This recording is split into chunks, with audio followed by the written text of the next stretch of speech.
Untuk memperbarui informasi mengenai penemuan 5 jenazah di salah satu kampus di Kota Medan, Sumatera Utara, sudah ada rekan kami Wana Sari. Selamat pagi Wana Sari, seperti apa informasi terbaru dari penyelidikan polisi? Iya, Putri dan pemirsa selamat pagi. Sejauh ini pihak kepolisian masih melakukan pendalaman penyidikan terkait kasus ditemukannya 5 jasad di Universitas Prima Indonesia yang menggemparkan. Dan pihak kepolisian juga sudah menggali informasi dari 7 saksi dan tentunya pihak kepolisian juga masih mengumpulkan sejumlah barang bukti termasuk mencari keterangan dari para ahli sebenarnya bagaimana perlakuan pihak universitas misalnya yang menggunakan jasad manusia untuk digunakan sebagai bahan praktik khususnya di ilmu kedokteran ataupun dalam hal ini adalah jasad yang diawetkan begitu atau kadaver. Nah, untuk membahas ini saya telah bersama dengan ahlinya pemirsa, yaitu Dr. Nasib Mangoloy Situmorang selaku Kepala Departemen Forensik dan Mediko-Legal FK Universitas Metodis Indonesia. Selamat pagi dokter, apa kabar? Selamat pagi, sehat.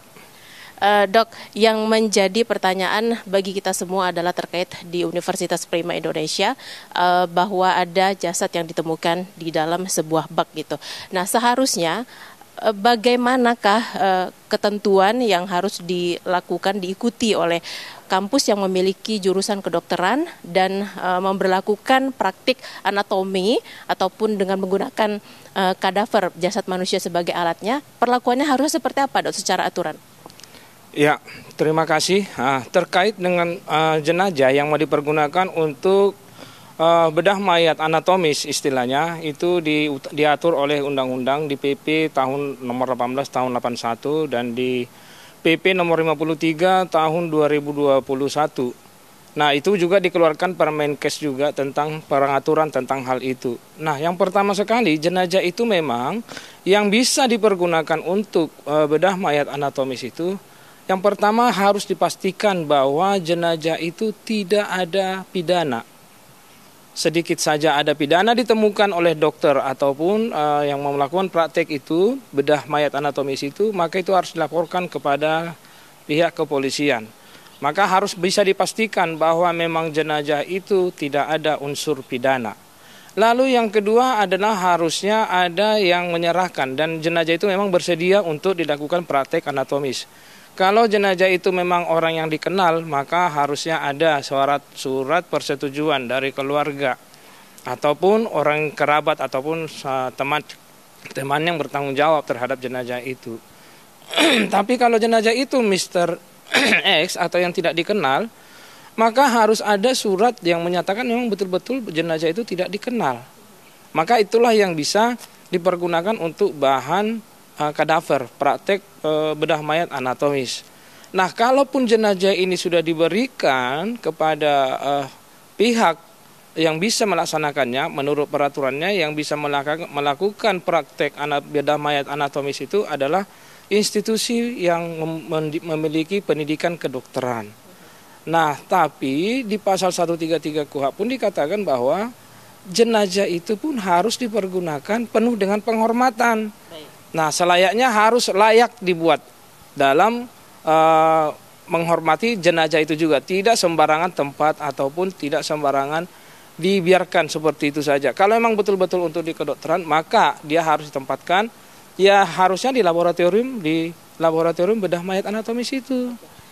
Kita tahu bahwa mayat itu ditemukan di lantai 9, dok. Kemudian laboratorium itu kalau saya tidak khilaf itu berada di lantai 15. Bahkan ada jasad lainnya yang ditemukan di parkiran. Nah, dokter melihatnya seperti ini bagaimana, dok?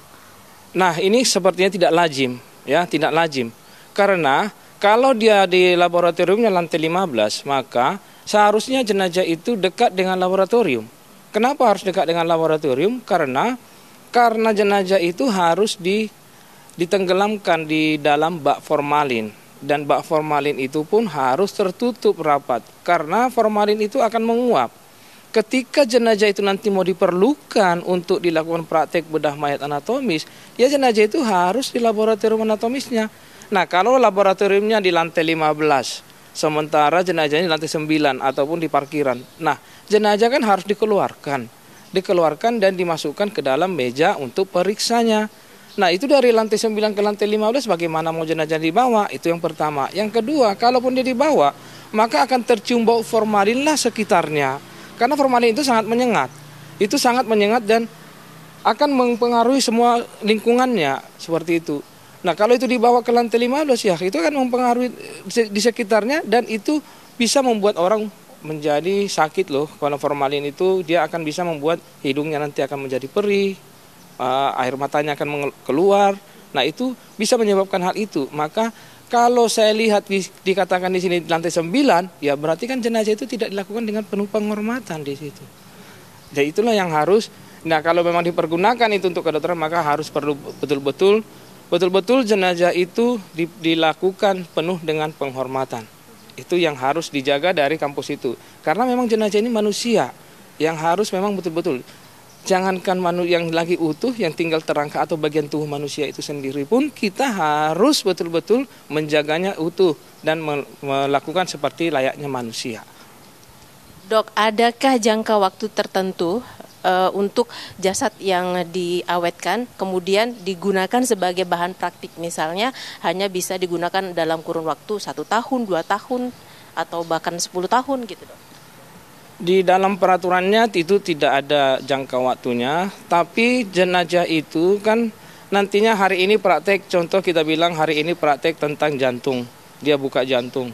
Nah, besok dibuka lagi bagian paru, mungkin dibuka. Atau dilihat bagian tulang ini apa, pembuluh darah apa yang ada di situ, itulah yang praktek anatomis. Contoh kalau kita lihat di sebelah sini ada pembuluh darah besar, kira-kira di mana letaknya. Nah, itu dibuka, itu dibedah di dalam jenazah itu. Nah, dilihat pembuluh darahnya ada di situ. Nah, setelah itu dibuka oleh semester yang lain, itu akan dibuka lagi, maka jenazah itu sudah hancur semuanya dan itu tidak bisa lagi untuk dipergunakan. Maka itulah jangka waktunya. Tergantung kepada sistem pendidikannya di kampus itu sendiri. Nah, kalau masih utuh berarti kan belum pernah dipergunakan.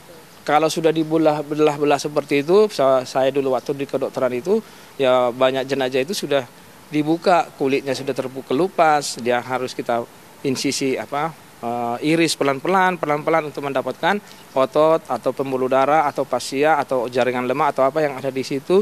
Itu yang menjadi pelajaran di kita. Nah, kalau sudah dibuka lagi semuanya itu, nah itulah dasar waktunya. Nah, selain daripada jenazah itu sendiri sudah busuk, dan dasar waktunya juga adalah formalin.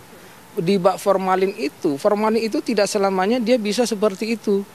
Dia akan menguap dan konsentrasinya akan berkurang. Nah, kalau berkurang konsentrasi daripada formalin sendiri, maka akan menyebabkan jenazah itu busuk. Itu, jadi kalau kurang formalin dibuka terus kurang. Nah, maka biasanya jenazah itu setelah dipakai formalinnya gak tercium lagi bau, diganti yang baru. Baik, begitu. Dok, singkat aja, Dok.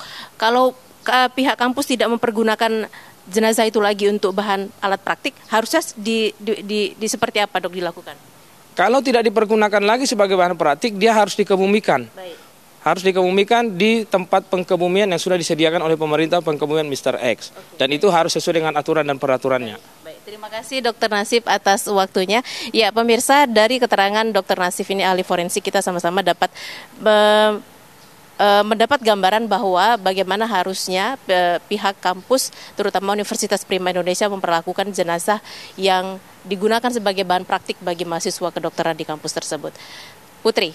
Baik, terima kasih Wana Sari melaporkan langsung dari Medan, Sumatera Utara.